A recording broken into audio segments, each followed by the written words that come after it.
So today we are going to discuss the action potential. In the last few lectures, we have discussed the nourished potential, the membrane potential, the calculation of membrane potential with the help of Hodgkin-Katz equation, and then we discussed the membrane potential in detail, and we also discussed the contribution of sodium and potassium in the calculation of membrane potential, as well as the contribution of sodium and potassium and other ions, which the permeability of which fluctuates rapidly, and their contribution in action potential or the transmission of impulses from one part of or one organ of the body towards the brain or spinal cord, or from the spinal cord or brain towards the hand or feet or eyes or ears. So today we are going to discuss the action potential. What basically is action potential? Action potential is nothing but it's the rapid changes in the membrane potential. It is the rapid changes in the membrane potential. We discussed that each and every cell in the human body has more potassium inside, less potassium outside, has more sodium outside, and has small amount of sodium inside, and there is small amount of current or some potential on the membrane of each and every cell, and that is known as the membrane potential.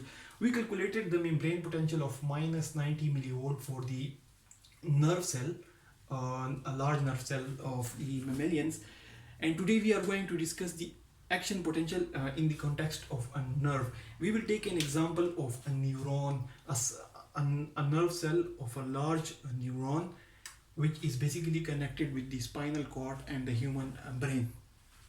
So basically it's a typical cell, and it also have a resting membrane potential of minus 90. So we will discuss how the rapid changes in this resting membrane potential comes, what are the factors that bring changes in this resting membrane potential, and then what are the benefits of that changes in this resting membrane potential, and how it contributes to the action potential and transmission of impulses. So to start with, we previously discussed that each and every cell has more potassium inside and small amount of potassium outside, and similarly we had a lot of sodium outside the cell and small amount of sodium inside the cell, and there were changes going on almost all the time inside the cell with the help of sodium potassium leak channel and with the help of sodium potassium pump. So sodium is almost all the time leaking in, and potassium is almost all the time leaking out with the help of sodium potassium pump, and the sodium with the help of sodium potassium leak channels, and then the sodium potassium pump, it is bringing in 3 sodium ion in and 3 sodium ions out and 2 potassium ion inside. So it is taking sodium out and potassium in. These two factors, the sodium potassium pump and the sodium potassium leak channel, they were basically contributing towards the resting membrane potential of minus 90 in this typical nerve. We also discussed that the resting membrane potential may vary. It may be minus 65, it may be minus 75, it may be something else depending upon the type of cell in which it is present. But for this neuron, we are taking it as minus 90. So the minus 90 is basically brought about by the changes, the continuous changes, or it is maintained by the continuous changes in the through the sodium potassium leak channel and the sodium potassium pump. This is normal. What is then action potential? Action potential is that when there is some rapid changes in the resting membrane potential, and that leads to the transmission of impulse, that's basically action potential. So action potential is basically nothing, it's just a rapid change in the resting membrane potential. So what are the factors that bring the rapid change or the action potential in a resting membrane potential or any type of membrane in the human body? So there are a lot of factors which will increase the inward movement of the sodium, or will increase the outward or the movement of the potassium through the sodium potassium leak channel, or will increase the sodium potassium pump. But there are few important things like touch. For example, if we are discussing the end of this neuron which is coming from the brain and the spinal cord, and this neuron is coming, either it's coming toward the finger, either it's coming toward the human eye, or it's coming toward the skin, or it's coming toward the ears. So if we discuss the, if we take example of finger, then any touch or heat or any cold thing touching the finger, it will basically, with the help of few heat sensitive channel or mechanically touch sensitive channel, it will bring small amount of sodium inward. Similarly, if we take example of human eye, then the, if light is shown into the human eye, then that light will basically activate some light activated channels. We are just taking example to understand this concept. So light will activate some channels which will increase the amount of sodium that is coming inside the cell. Similarly, if we take example of human ear, then if we, a sound comes to the ear, that sound will basically, that sound will basically increase small amount of sodium that will come, or it will disturb the resting membrane potential. So any type of trigger can increase the input and output of the sodium and potassium or other ions, depending upon the type of cell, depending upon the type of organ and tissue. In this example, we will take example of the finger and we will discuss it like heat. So heat sensitive channels, when we touch some hot thing or we put our finger in fire, the heat will increase the input or the inward movement of sodium. A small amount of sodium will come inside in large quantity, like larger than the normal quantity, and that will be basically through some heat sensitive channels apart from the sodium potassium leak channel.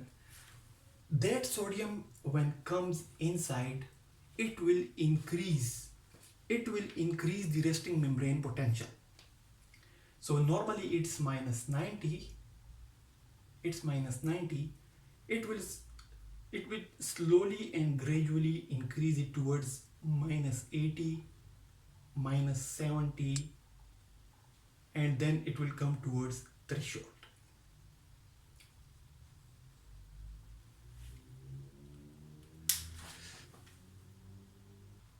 As soon as it touches the threshold, then voltage sensitive sodium and potassium channels get activated. So there is sodium potassium pump, there are sodium potassium leak channels, then there are some heat sensitive or mechanically touch sensitive or light sensitive channels that triggers the amount of a small amount of sodium or other ions, and that ion, basically in this case we are taking sodium, this sodium when comes inside, it will take some positive charges inside. So when positivity comes inside the cell, the negativity will automatically decrease, because we have previously discussed that inside the cell there are some fixed amount of negative ions like phosphate, sulfate, proteins, which are not moving here there. So the negativity is here. It is just the movement of positive ions that will increase or decrease that positivity or negativity.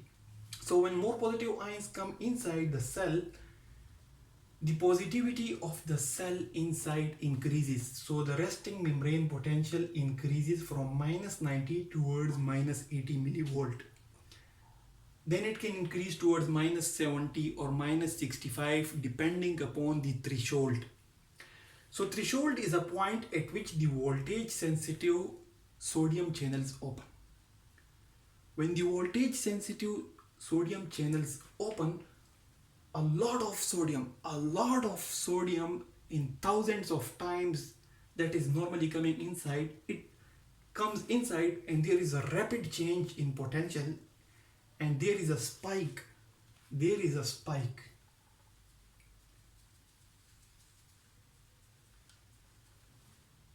there is a spike in the membrane potential. For example, it's minus 90, slowly it's going minus 80, minus 7, minus 70, minus 65, and suddenly goes towards zero, or it can cross above the zero level and towards plus 10 or 20 or something like that. So it is just like a spike.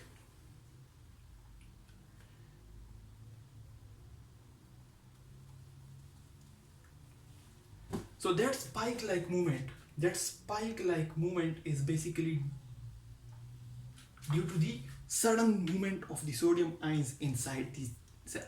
And that sudden movement of the sodium inside the cell has basically been brought inside the cell with the help of voltage sensitive sodium channels. So these voltage sensitive sodium channels are apart from the sodium potassium pump and apart from the sodium potassium leak channel.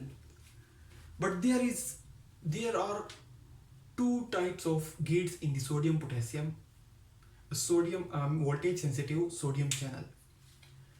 This outside is the this is the opening gate, and this is the closing gate. These opening and closing gates are normally referred to as the activation gate and inactivation gate. Normally the inactivation gate, which is on the inside of the cell membrane, that is normally open. The inactivation gate, it is normally open, but the activation gate is normally closed. As soon as the threshold is touched, for example minus 65 is the threshold, it has been touched due to the activity of the sodium potassium leak channel or the heat sensitive channel or the touch sensitive channel, due to the entry of small amount of positive ion. This threshold has been achieved. As soon as this threshold is achieved, a lot of movement is coming, a lot of sodium is coming in, because the activation gate of the sodium gets opened. The inactivation gate of the sodium is already open, and it's normally opened in the resting membrane potential, or when the cell membrane is at the resting condition. When the activation gates get opened, the inactivation gets suddenly closed. There is a small gap which is like 1 by 10,000 of a second. For example, if 1 second is having 10,000 part, then in one part of that, like a 10,000 part of a second, this inactivation gate will close, but there will be a small gap which will allow the movement of sodium from outside towards inside. Because at this very point, the activation gate and the inactivation gates both were opened, so it allowed the movement of sodium ions. But as soon as the sodium entered and it caused a spike or action potential, the inactivation gate closed. And then now it is not allowing the movement of sodium ions inward. Normally the inside of the cell membrane is negatively charged, and as a lot of sodium is present outside, then normally the outside membrane is positively charged. When the voltage sensitive sodium channel gets opened, a lot of sodium is coming inside, and the inner side of the membrane gets positively charged. It gets positively charged. Then the story is not finished yet, and something else contribute towards the action potential, and that is the potassium channel. These potassium channels, it has just one gate which is normally closed. But as soon as the sodium has entered, there is direct opening of the potassium channel with a small gap. That gap is again, that will be just 1 by 10,000th of a second. That is a small amount of time which allow the movement of the sodium ions to enter, and just it will just allow the spike to occur, it will just allow the action potential to occur. And as soon as the action potential has occurred, which is known as the depolarization.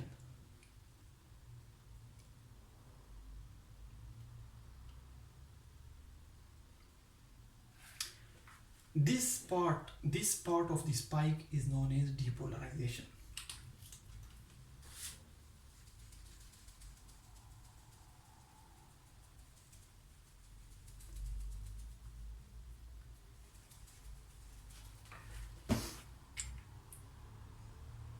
Normally the cell membrane is in the resting membrane potential.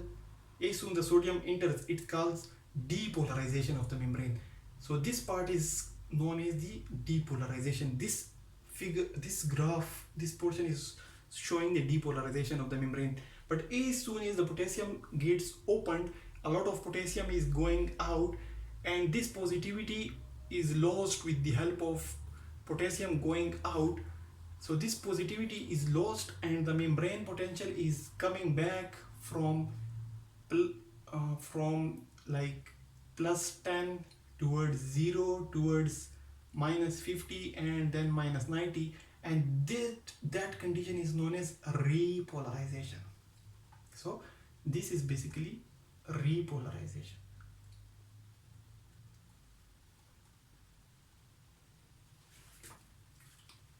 To summarize it, in the resting membrane, in the resting condition, the sodium potassium leak channel and the sodium potassium pump, they contribute towards the resting membrane potential of minus 90 with small amount of trigger, that may be sound, that may be light, that may be heat, that may be touch. Some channels allow channels other than the leak channels and the pump and the voltage gated channels allow the movement of sodium.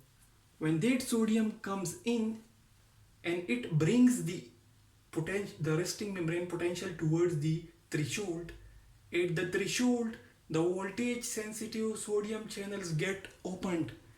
As soon as the voltage sensitive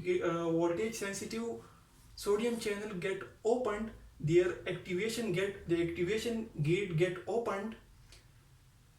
Within a split second or within a part of a second, their inactivation gate get closed, so that it is not allowing more positive ions to come inside. And at the same time, after just 1/10,000 of a second, within a split second, within a small amount of time, this gate of the sodium the potassium channel get open, and it allowed the potassium ions to go out.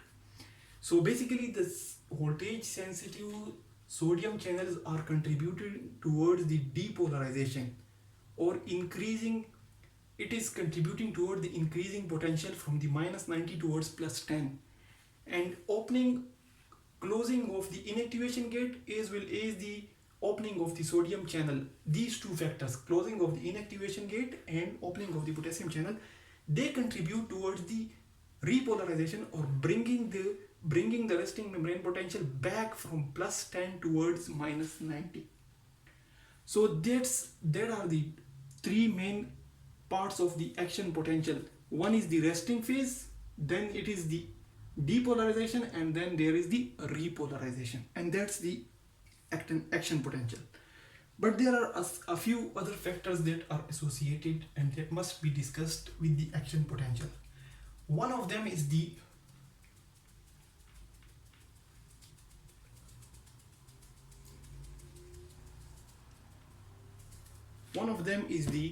refractory period, and the other is conductance of sodium potassium ions.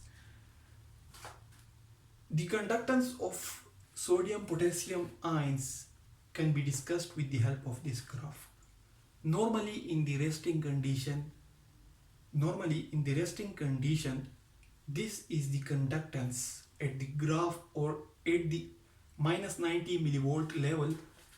The conductance for sodium and potassium through the leak channels is almost equal. It is almost equal. As soon as the threshold is touched and the depolarization occur, The conductance through the voltage sensitive sodium channels, it spikes, it's increased suddenly, and then as soon as the inactivation gets closed, the the, the conductance for the sodium is suddenly closed. So it's allow the sodium to get enter into the cell. It suddenly allow, or it suddenly increase the conductance, and it suddenly close. So there is a spike, suddenly increase the conductance of sodium, and then it suddenly decreases. But as far as potassium conductance is concerned, the conductance for potassium increases slowly. This gate increases slowly, but it also stays there slowly, and it makes sure that enough sodium has entered, and it makes sure the inactivation gate of sodium has closed. Then it closes slowly. So that's in the action potential. The conductance of sodium increases suddenly, and it decreases suddenly as well. But the conductance of potassium channel, it increases slowly, and it stays there, and then it decreases slowly. So at minus 90 the conductance is almost equal, but as soon as the threshold is touched, the conductance for sodium increases and decreases. Meanwhile, the action potential is being conducted through the membrane, and the membrane potential has reached plus 10 millivolt. And then as soon the membrane potential decreases, the conductance of potassium channels decreases, or when the conductance decreases, the potential or the resting membrane potential decreases. While this graph is showing the normal, this is showing the normal conductance. Normally, in the resting condition, the threshold or the conductance of potassium is high. At normal condition, the conductance of potassium is high as compared to sodium. If it is 1, then it is 50. Normally, the conductance of potassium is high while sodium is low. But during the action potential, a spike occurs in the conductance of potassium, and it decreases suddenly, while the conductance of potassium, it increases slowly, and then it decreases slowly. So that's about the conductance of sodium and potassium in the normal condition as well as during the action potential. Regarding the refractory period, once the inactivation gates of sodium has closed, then no matter how strong you can apply a trigger, how strong a heat, how strong a light, how strong a voice can be there, but this is not going to open again. That time in which the inactivation gate of the sodium channel remains closed, that time is known as the refractory period. And during the refractory period, there can be no action potential, and there can be no impulse transmission. Then this refractory period could be absolute, or it could be relative. In the absolute, no amount of no amount of trigger can increase it, or no amount of impulse or any stimulus can open this. But in a relative refractory period, if a trigger is normal then high, for example, the normal trigger is minus 65, but if this channel is in the relative refractory period, then a stimulus which can cause a stimulus which is normal than high, which is higher than normal, which is a bit higher, like for example minus 45, it will open this channel, and now it will allow the movement of sodium ions. So that's the difference between a relative and absolute refractory period. Then the other thing is that the movement of action potential or impulse is an all or none phenomenon. If this sodium channel is open and sodium is allowed, then there will be an action potential. And if it does not allow the movement of sodium, there could be no action potential. This is known as all or none phenomena, because there is nothing in between. There is either an action potential or there is no action potential. There is no in between. So that's about all or none phenomena, a refractory period, relative refractory period, absolute refractory period, and the conductance of the sodium and potassium channels, and the depolarization, repolarization, and resting potential. Then another thing is that if this is a neuron and it is conducting impulses from the human finger toward the spinal cord and the human brain, then sometimes there is a myelin sheet.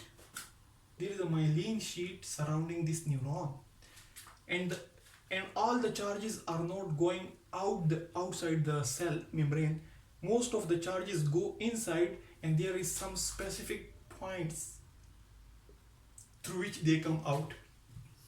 This myelination basically increase the conductance is not throughout the membrane, rather it jumps here and then it jumps here. So there is myelination, and this myelination basically increase the speed of conductance through the neuron basically it allows rapid action. For example, the finger has touched some hot object, then this myelination and the speed of action potential, it makes sure that the finger is withdrawn rapidly, because the signal will be coming back from the spinal cord and the human brain. Then another important thing that is associated with the action potential is the transmission of action potential. The transmission of action potential is basically from one point to the other. The finger has touched some hot object here, or a light has been shown into the eye here, and it is being transmitted here to the spinal cord or the human brain.